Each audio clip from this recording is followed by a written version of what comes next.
Michael Conforto, out for the season, shoulder surgery. Here's another lesson. The Mets offered him an $18 million qualifying offer. Now, he didn't know he was going to get hurt. I get it. But $18 million for a player who's made $23 million in his 7 years, it's a hell of a lot of money.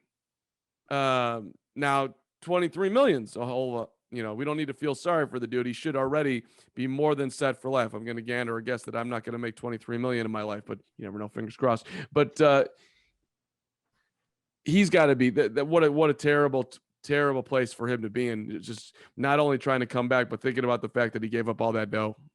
Yeah, that has to be a very tough pill for him to swallow. And we mentioned on the podcast last week that it was going to be a while until he returned. I had heard surgery was a definite possibility, but I was not able to report that. So I cushioned it by saying that it was going to be a while.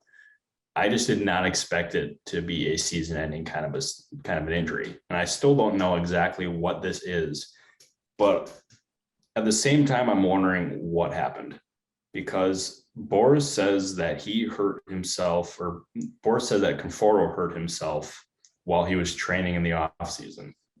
And a few weeks ago, Boris went on the record with the New York Post and said this. I'm reading off a paragraph now, saying that Boris said Conforto had asked him not to negotiate a contract until the outfielder was completely healed.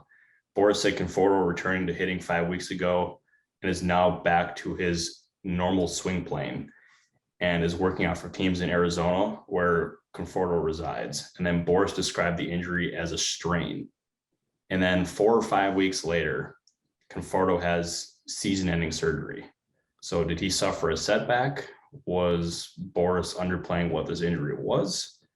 We don't know, but that one is a mystery to me and plenty of other people in baseball right now. So what I'm confused about is a lot of times when you have a talented player like this, they get a 2-year deal or like one with an option where a team would pay Conforto, call it like say $2 million this year with a $12 million option next year for the team to pick up. So you recoup some dough, right? And then maybe it's a mutual option to pick it up or not pick it up. We're not seeing that to this point. Do you have any understanding of that? Yeah, my guess is he will not be signing. That's just a guess. It's not based on any intel. We've seen teams take that kind of a risk in the past. We've seen it with Tommy Conley with the Dodgers, where they understood he wasn't going to be pitching for most, if not all, of the year. And there's been other instances of that too. But I can't see Conforto signing now because his value is it's nothing. I would imagine he signs a 1-year deal this next offseason, try to reestablish that value, and then hit free agency again when he's a year older. It's not a great place for him to be. And in the end, he cost himself a lot of money. And it's just a very unfortunate situation for him. But you think that somebody will sign him in the offseason? Yeah. I guess maybe part of the reason why you couldn't do that now is because there is draft pick compensation tied to him, correct? Correct. Yeah. And so by the time of next year, it won't be. So that's why that won't happen. Bingo. Yeah. And that draft pick compensation really hurt him too. And he was the last player who was going to have that attached to him. I'm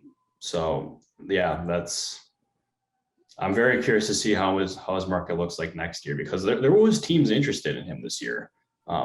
And I believe the White Sox are one. Marlins were never really in. I think the Giants might have been in at one point. Maybe it just had a really low number. But there was teams interested in him. It just didn't get done, and the draft pick compensation and the injury were two key reasons why.